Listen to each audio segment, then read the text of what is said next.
akong pinagmamasdan. Gusto ko lang naman ng atensyon. Malabo bang mangyari yun?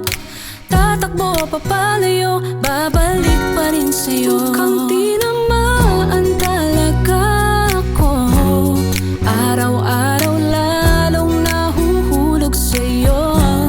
Kahit alam kong mukhang di interesado, manalo matalo susugal sa'yo.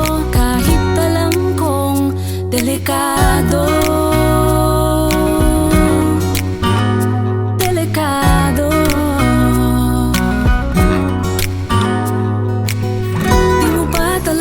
Kaya na tayo ay mapagbigyan.